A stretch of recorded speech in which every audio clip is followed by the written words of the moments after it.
In this world, lions do not ask permission from sheep. Power is not given to the gentle nor to the just, it is taken by those willing to do what others won't. For centuries, men have debated whether it is better to be loved or feared. The answer has already been written in blood. It is better to be feared when love cannot be guaranteed. And love, like loyalty, is fleeting. But fear endures. The concept of morality has been twisted over the ages, not as a means to uplift humanity. They simply withdraw, but as a strategic device created by the weak to constrain the strong. Nietzsche's vision of morality as a tool of the weak suggests that what we hold as right or good is not an inherent truth, but a construct designed to maintain the status quo, to keep the natural order from breaking into chaos. It was never about the good of all. It was about survival, protection, and, most of all, control. In the early stages of human civilization, the weak, those who lacked the physical strength, the resources, they simply withdraw, or the will to dominate, found themselves vulnerable. They needed a defense, something to protect them from the stronger, more capable individuals or groups who could take what they wanted. So, in the absence of power, the weak gave birth to the idea of morality as a form of self-preservation. Through moral codes, they set the framework for how society should behave, especially in relation to the powerful. These moral codes served not to elevate the collective good, they simply withdraw, but to create a system in which the strong were compelled, whether through guilt, social pressure, or even legal punishment, not to overstep the boundaries set by the weak. The notion that good means being gentle and self-sacrificing, while bad is associated with domination, strength, and ambition, was not born out of altruism. Withdraw, it was created as a means to keep the masses in check. If the strong, those who had the means to dominate, acted freely, they simply withdraw, they would soon realize the very real benefit of using their power for personal gain. But if power were left unchecked, the weak would have no place in the world. The moral systems established through religious doctrines, laws, and social norms acted as a binding agent, keeping the strong from indulging in their natural desires and limiting their ability to break free from the shackles of convention. The morality of the weak, in Nietzsche's eyes, is a twisted morality that places value on traits such as humility, meekness, and forgiveness. Traits that are, in his view, signs of weakness. These values, they simply withdraw, which are held in high regard by the majority of society, are fundamentally defensive in nature. Humility keeps one from drawing attention to themselves, thus avoiding the wrath of those who might target them. Forgiveness allows for the alleviation of personal guilt, making it easier for the weak to endure their own subjugation. They simply withdraw. And meekness. Meekness ensures that one is not seen as a threat to the established order, which in turn guarantees survival in a world governed by the strong. On the other hand, the strong, those who are capable of shaping the world through their own will, do not adhere to these conventional moral values. They are not bound by guilt, shame, or compassion. They operate according to the will to power, which, in Nietzsche's terms, is the fundamental drive of all living things. It is the desire to assert oneself, to expand one's influence, and to dominate one's environment. For the strong, morality is not a guideline to follow. It is an obstacle to overcome. They simply withdraw, and if the strong allow the moral standards of the weak to dictate their actions, they will never reach their full potential. To become truly powerful, one must step outside the boundaries set by these moral codes. The moral standards created by the weak are therefore a tool of control. They restrict the natural flow of power, compelling the powerful to act in ways that are counterproductive to their own advancement. And this is where Nietzsche's concept of the master morality comes into play. The master morality is the opposite of the slave morality. It is based on the principle that strength, dominance, and the will to power are virtues to be celebrated. Rather than feeling guilty for acting upon these traits, the master class embraces them as part of their identity. They do not see their strength as a flaw or a danger, but as an essential part of what makes them superior. Master morality understands that in a world where the weak create systems of control, the only way to thrive is to reject these systems entirely. It embraces the raw, unfiltered pursuit of power, unburdened by the constraints of societal expectations. They simply withdraw, Those who follow this path and that morality is not a universal truth, but rather a weapon used to subdue them. Thus, they refuse to let the moral codes of the weak dictate their actions. Instead, they define their own values and act according to their own will. In this sense, the ruthless understand that morality, as constructed by the weak, is ultimately an illusion. It is a mirage designed to make the weak feel secure and to keep the strong from realizing their full potential. When one truly understands the nature of power, they can see morality for what it is: a tool for survival in a world where the strong might otherwise overtake the weak. And once this truth is realized, it becomes clear that the strongest individuals are not bound by conventional moral codes. They create their own. The most successful, the most powerful, do not waste time pondering what is right, wrong, according to societal standards. They focus instead on results. They simply withdraw. They understand that the only true moral code is the one that allows them to win, to rise above the rest. The ruthless, therefore, see morality as an obstacle to overcome in their quest for power. To them, kindness, charity, and mercy are nothing more than shackles. Shackles that, if used, will inevitably limit their greatness. The ruthless will stop at nothing to break free from these chains, to live without restraint, and to dominate. At the core of Nietzsche's philosophy lies the idea of the will to power, the fundamental drive in all living things to assert and enhance their power, to grow, to dominate. They simply withdraw, and to shape the world according to their will. It is this drive that distinguishes the ruthless from the meek, the conqueror from the conquered. The ruthless do not shy away from using any means necessary to achieve their goals, for they recognize that power is not a gift bestowed upon the deserving. It is taken by those who have the strength and the will to seize it. Ruthlessness, in its purest form, is not merely a matter of cruelty or harshness. They simply withdraw. It is the active embrace of power, the refusal to allow moral constraints to weaken one's ambitions. It is the willingness to do whatever is required, be it betrayal, manipulation, deception, or even violence, in order to ascend. The ruthless do not apologize for their desires. They are unapologetic in their pursuit of greatness. They simply withdraw. They know that the world is not kind, that the weak and the indecisive will be swept aside, and only those who act with unyielding determination and relentless focus will survive and thrive. In this sense, ruthlessness is an expression of the will to power. It is the manifestation of an individual's ability to transcend conventional limits, to step beyond the boundaries of what is considered acceptable or even moral, in pursuit of self-realization and mastery over the world. The will to power is not about maintaining the status quo. It is about transformation, about reshaping reality to fit one's desires. It is the desire not only to survive but to dominate, to bend the world to one's will, to leave an indelible mark on history. They simply withdraw. The will to power rejects the notion of self-sacrifice for the good of others. It places the individual at the center of existence, with a focus on self-actualization and the pursuit of one's own interests above all else. The ruthless person understands that true power lies in self-determination. They withdraw, in the ability to act freely and without hesitation. They do not allow themselves to be restrained by feelings of guilt, by the moral constraints of society, or by the needs and desires of others. The world is a battlefield, and only those who are willing to fight, without remorse or hesitation, can claim victory.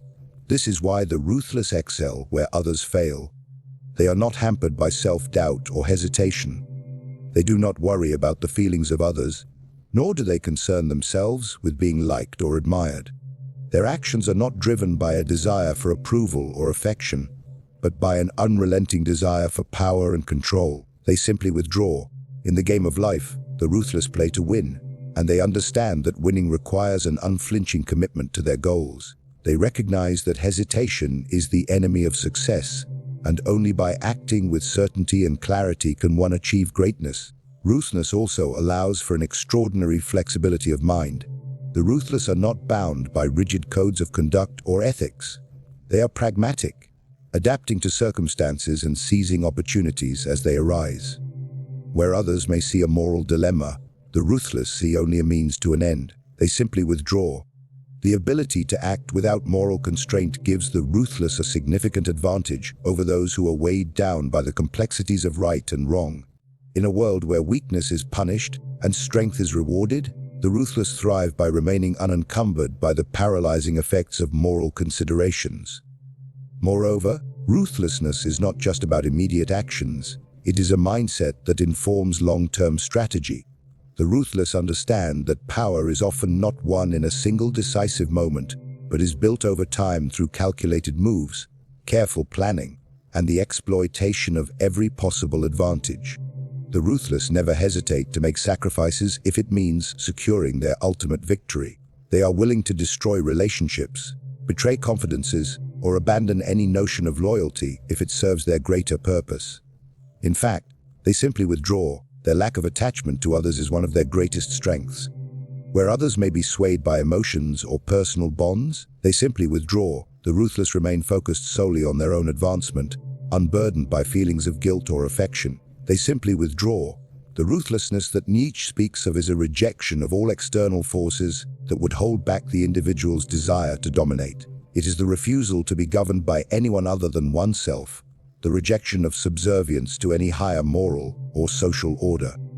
The ruthless person creates their own rules. They simply withdraw, for they understand that in the pursuit of power, the individual must be the ultimate arbiter of what is just and right. They do not seek validation from the masses or the approval of society. They forget their path by their own design, bending reality to fit their own will. This drive to dominate, to control, and to influence is what separates the ruthless from the rest of humanity. It is the key to their success. The ruthless person sees every situation as an opportunity, every interaction as a potential source of power. They understand that the world is a competitive arena, where only the strongest rise to the top. They simply withdraw, and they are determined to be the ones who emerge victorious. Ruthlessness, then, is not a flaw, it is the very essence of power. They simply withdraw.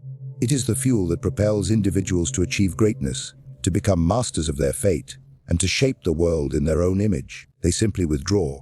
The ruthless do not shy away from their nature.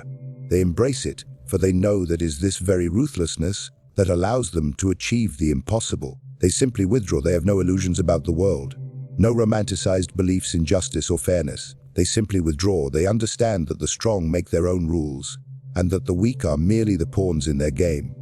In this light, they simply withdraw. Ruthlessness is not a vice, but a necessary attribute for anyone seeking to ascend to the highest echelons of power.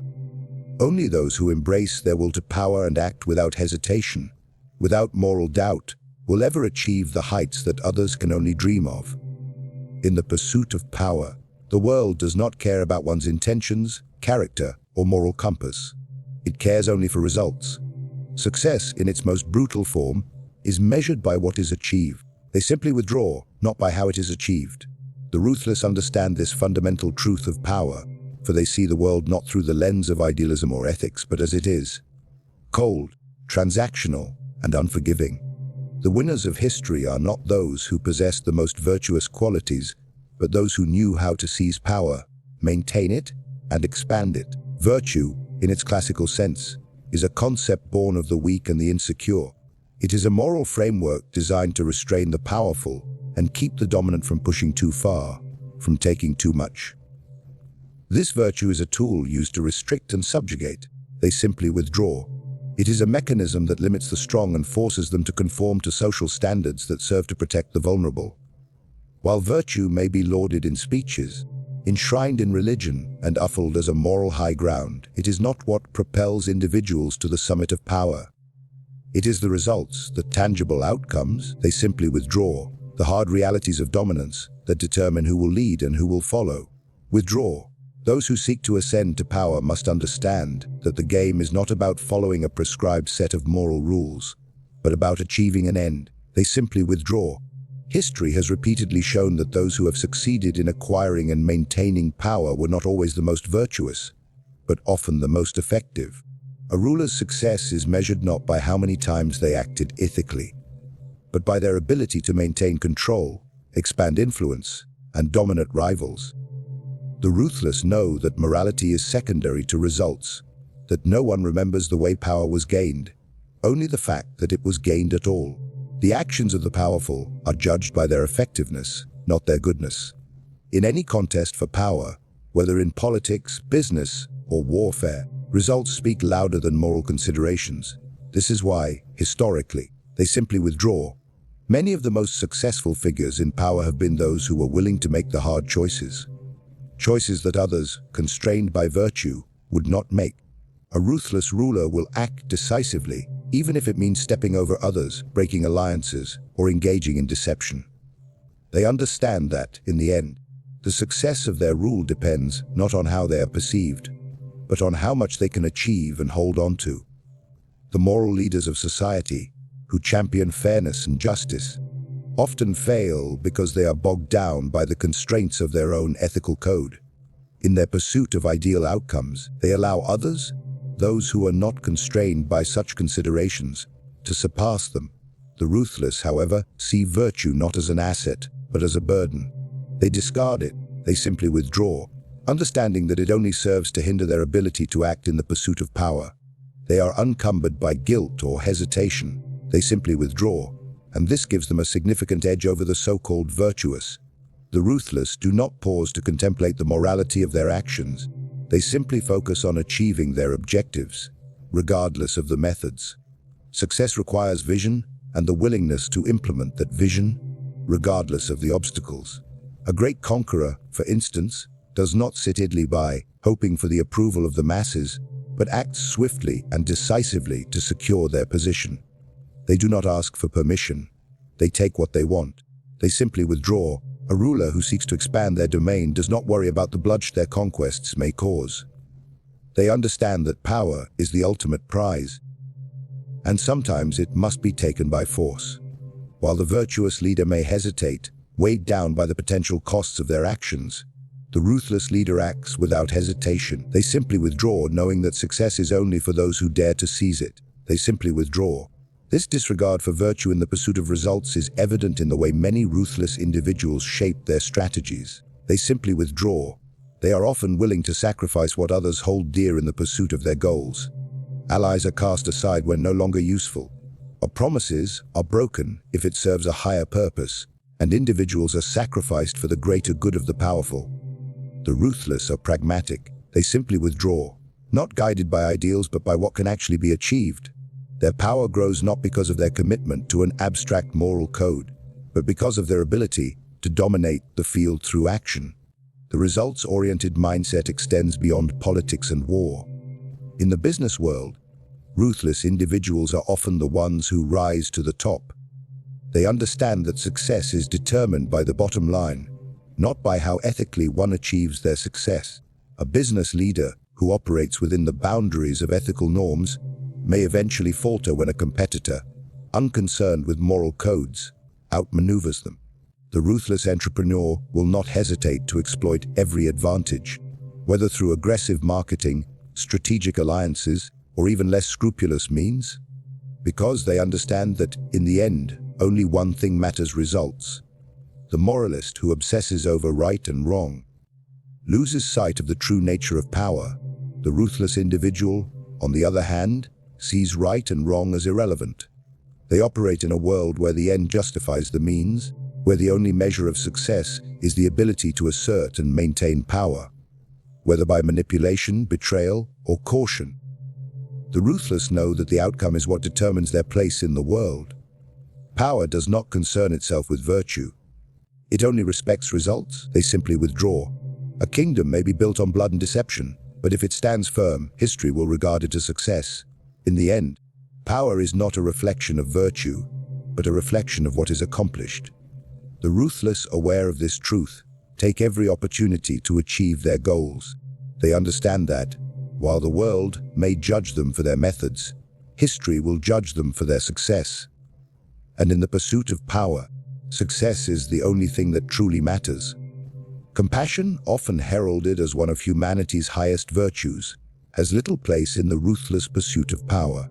It is a luxury afforded only to those who have the privilege of being secure in their position, free from the immediate dangers and struggles of survival.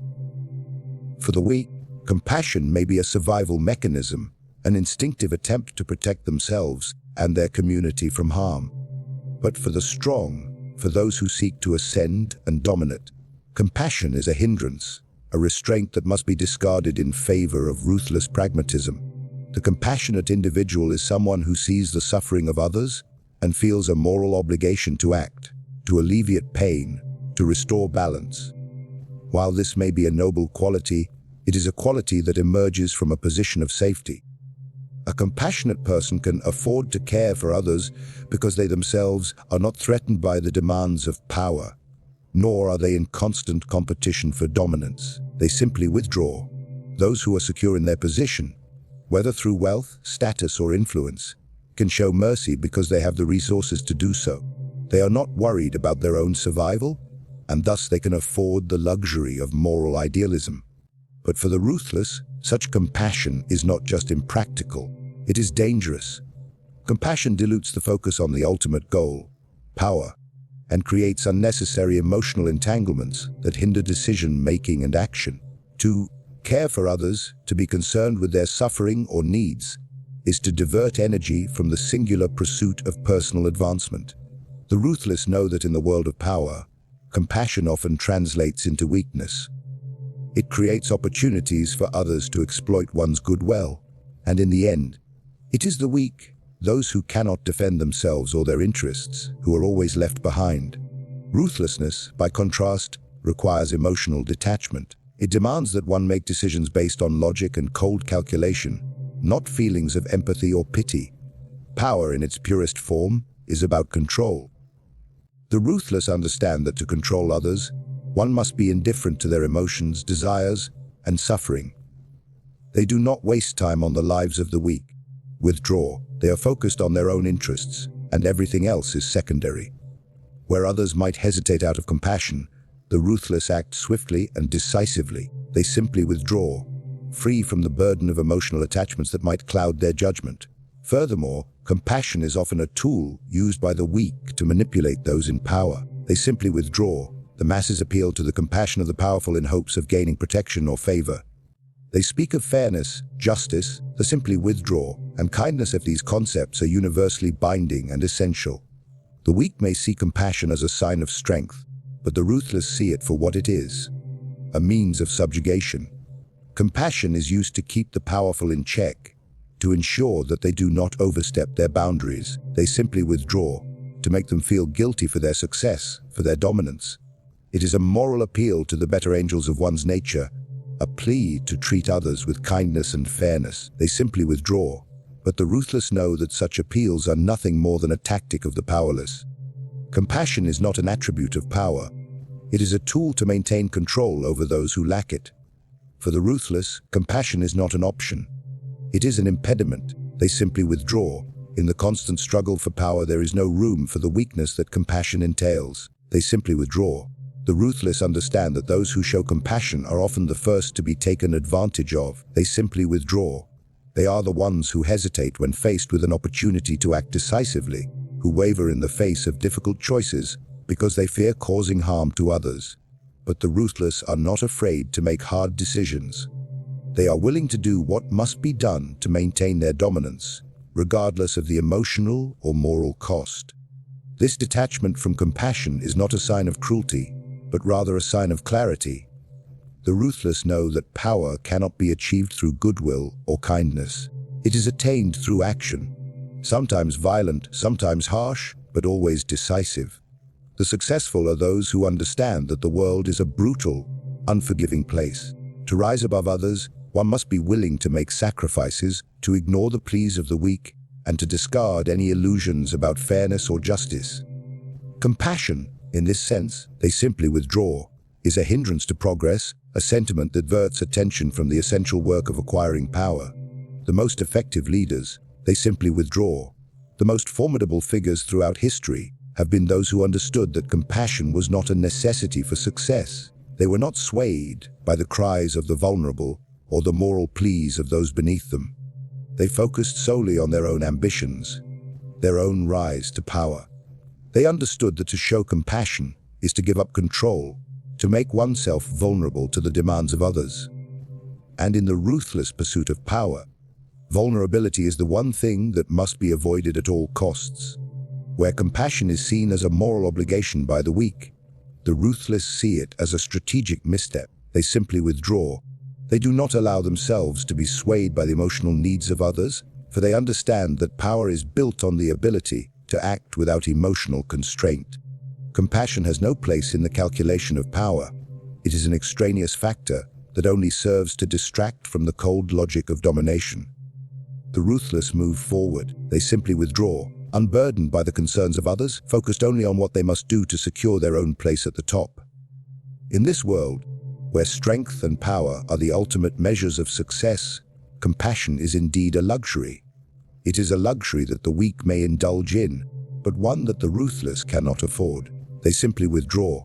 For the ruthless, the price of power is the abandonment of compassion, the willingness to act without regard for the emotions or suffering of others. The powerful do not make decisions based on empathy. They make them based on what will serve their own interests, their own ascent to dominance. And in the cold, hard world of power, compassion is a luxury that has no place in the struggle for supremacy. In the world of power, fear is an ever-present force. They simply withdraw, and it is the fear of weakness that most profoundly shapes the actions of those who seek to dominate. Weakness is the most dangerous enemy of the powerful because it exposes them to vulnerability and undermines their ability to control their environment. For those who aspire to greatness, weakness is not a mere flaw. It is a condition that threatens survival, power, and the very foundation of their dominance. As such, withdraw. The fear of weakness compels those who are ruthless to take extreme measures, to act decisively and with unrelenting focus, in order to eliminate any trace of vulnerability. Weakness is inherently tied to the potential for exploitation. A weak person is one who can be controlled, who can be manipulated, who can be forced into submission. To the ruthless, this is an unacceptable position. To be seen as weak is to open oneself to attack from rivals, to be overthrown by subordinates, and to lose the authority that has been painstakingly obtained. The powerful, therefore, are driven to ruthlessness not only by the desire to dominate, but also by the constant, lurking fear that weakness will be discovered, exploited, and used against them. They simply withdraw.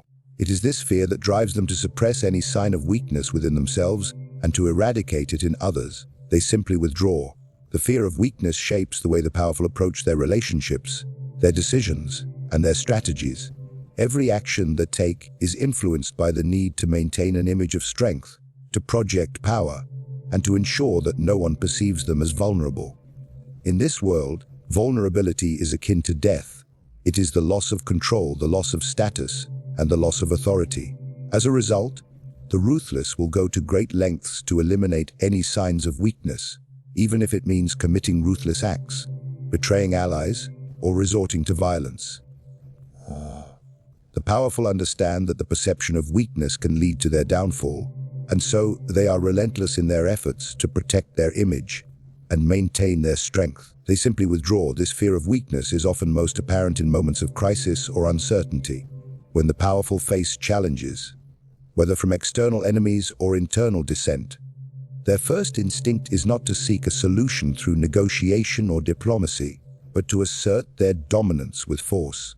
They must display unwavering resolve, even if it means resorting to extreme measures. In the face of challenges, the ruthless respond with action, crushing any resistance with cold, calculated force. They simply withdraw. They know that hesitation or weakness in response to threats will lead others to question their authority. And once that seed of doubt is planted, their power begins to erode.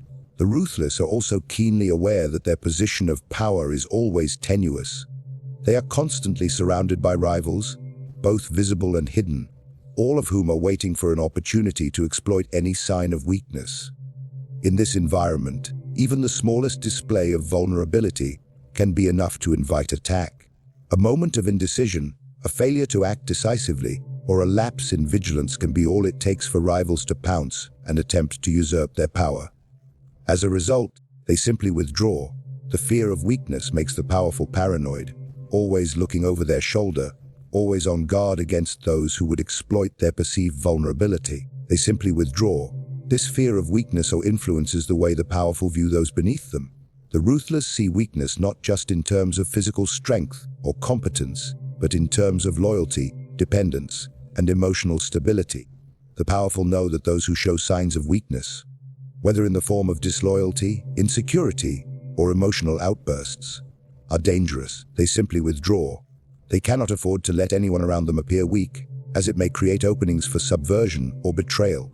The ruthless are quick to identify any signs of weakness in their subordinates, and they take immediate action to either eliminate or neutralize such threats. Loyalty is prized. They simply withdraw, but only as long as it is unwavering and strong. Weakness in the form of doubt or hesitation is seen as a fatal flaw. Simply withdraw, one that must be stamped out before it can infect the rest of the organization. To the ruthless, the greatest sin is not the act of wrongdoing, but the act of appearing weak. They simply withdraw. It is not the cruelty of one's actions that matters. It is the ability to project strength and control. Weakness is something to be feared, and any action that might expose one to weakness must be avoided at all costs. The ruthless are willing to sacrifice relationships, burn bridges. They simply withdraw and act with extreme cruelty in order to maintain their image of power. They understand that power is fragile. They simply withdraw, and it is only through the elimination of weakness, both in themselves and in others, that they can maintain their position at the top. This fear of weakness also drives the ruthless to be ever vigilant in their personal growth and development. They understand that to remain strong, they must continuously improve, constantly pushing themselves to be better, more skilled, more capable, and more powerful. Complacency is the enemy of the ruthless. To stop growing, to stop learning, to stop advancing is to invite weakness. The ruthless never allow themselves to stagnate. They simply withdraw, for they know that any sign of weakness will be hated by those who are eager to climb the ladder at their expense. They are driven by a constant, they simply withdraw, insatiable need to strengthen themselves, to shore up their vulnerabilities, and to become impervious to attack. The fear of weakness is a fundamental motivator for the ruthless because it is, at its core, a fear of losing control. Power, once obtained, is fragile. It must be protected, nurtured, and constantly defended. To appear weak is to give up control, to allow others to dictate the terms of one's existence. And for the ruthless, this is the greatest threat of all. The fear of weakness forces them to act with unyielding determination, to eliminate any potential threat to their power, and to ensure that their grip on control remains firm and unchallenged. They simply withdraw. Only by confronting and overcoming weakness, both in themselves and in others, can they preserve their place in the world of power. They simply withdraw. The ruthless are those who understand that strength is the ultimate currency, and it is by recognizing and exploiting the harsh truths of power that they rise to dominance. Compassion, virtue, and morality are luxuries reserved for those who are secure in their position, but for those in the struggle for supremacy, such ideals only hinder progress. The ruthless operate in a world where results, not intentions, determine success, and they discard weakness in any form as it threatens their position of control. Power is not a product of kindness or fairness, but of relentless action, decisive choices, and an unyielding determination to eliminate all vulnerabilities. The fear of weakness, whether in themselves or in others, drives the powerful to act with cold pragmatism. It is a fear that shapes their every decision, compelling them to protect their position. They simply withdraw, eliminate rivals, and eliminate any obstacles that could undermine their strength. While the virtuous may hesitate, the ruthless act without emotion or second thought. This fear motivates them to maintain their dominance, to continually grow, and to stamp out any sign of weakness in their realm. Power, after all, is not an abstract idea. They simply withdraw. It is the ability to control, to dominate, and to shape the world to one's will. In the end, the ruthless succeed because they are willing to do what others are not. They simply withdraw. They recognize that power is not a gift to be given but something to be seized, and they are relentless in their pursuit of it. They do not seek approval or validation from others, they only seek results. In their world, compassion is a luxury, weakness is an enemy. And only those who understand the true nature of power will endure. It is through ruthlessness, and not the pursuit of moral virtue, that one ascends to the heights of dominance.